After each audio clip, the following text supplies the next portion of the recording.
Now, is it possible for us to, in some way, we've covered time and novelty and circularity and photons and Oh, we didn't toruses. cover pi.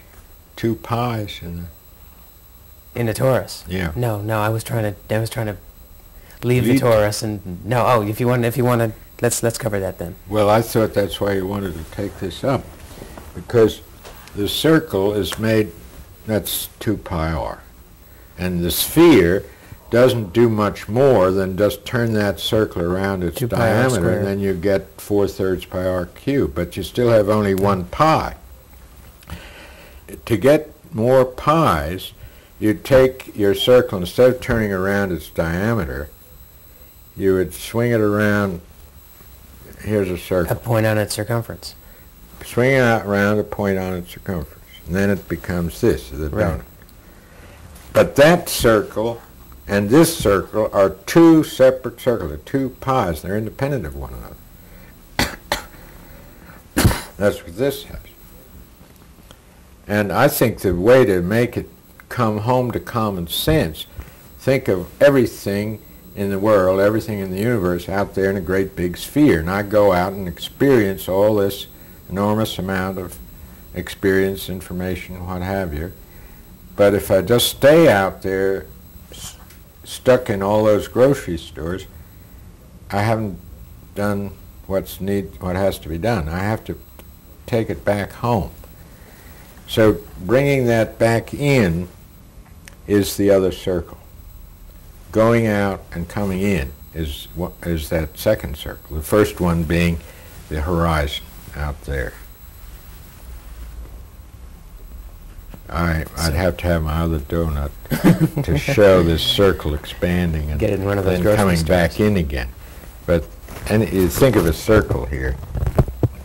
As that goes out, it gets bigger and bigger, and then it'll finally come. Look around the backside, you'd find it disappearing into this black hole. Mm-hmm. Well. So how does that relate to human experience? What is this going out and coming back? Well, that's bringing it into your own, making it, digesting it, making it your own, possessing it, and knowing it. All the things you do with all those things out there, you just don't collect them. You incorporate them. Let's say it's incorporation.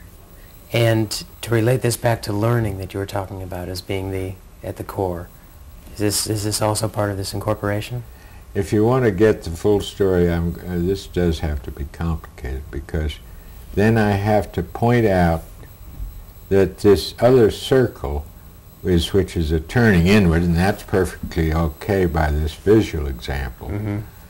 But it's using what you've learned. See, it's not just acquiring.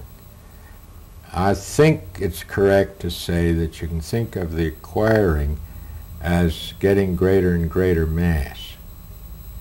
And you get to the point where you have enough mass, and then you sort of undo the mass. You get free of all this learning by doing it. The great master, the ultimate shaman, doesn't carry a lot of dictionaries around with him and stuff. He has forgotten everything, but he's able to be it. Much as you've forgotten how to digest starch molecules and oatmeal and stuff you had for breakfast, but you're doing it. You don't need to know it anymore. You're running that store. You've delegated those tasks to your cells. And of course, this takes us into healing. If something goes wrong, one of the better methods of unorthodox healing is to mentally recognize what you're trying to do to yourself. Mm-hmm. Well, okay.